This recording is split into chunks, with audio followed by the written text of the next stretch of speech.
Let's talk real quick about some of the key features I look for in tuning keys. Like when it's time to upgrade, what am I looking for? So I generally like the type that pull through like this. And what I mean is there is a shaft along here and a screw right there. That screw is going to pull that shaft tight. So if they get loose over time, you can tighten this screw ever so slightly and it will snug everything up.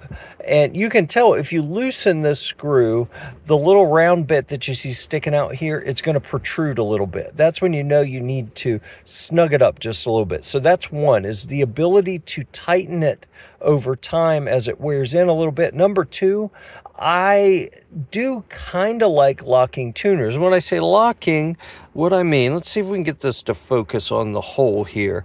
You see how that hole is empty in the middle of the shaft. When I rotate this, you'll notice a little bit of metal starts poking up. That is going to grab the string. So you put the string through and then tighten this, roll that up until it clamps down on the string and holds it tight. That is locking the string in place, okay?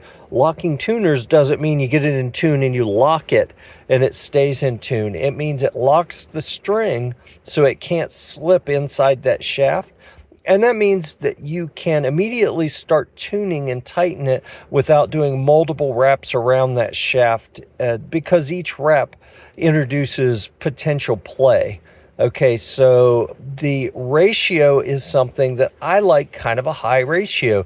12 to 1, 8 to 1, 10 to 1. Those are common in lower end tuners. You get up into higher end tuners, you may see something like this is an 18 to 1. And that means for every 18 times that you turn this all the way around, every time you rotate this tuning key button a full revolution, it'll turn 1/18 of a revolution here. So to make this shaft do a full revolution, you have to turn this 18 times. That's a lot, right? So you may say, well, but no, I'd rather have 8 to 1 because I only have to turn this 8 times to get it to turn once. Yeah, but when it comes to fine tuning, get your guitar perfectly in tune, having a higher ratio gives you a finer control over the adjustment. Those are three of the main things that I look for when I'm looking at upgrading guitar tuners.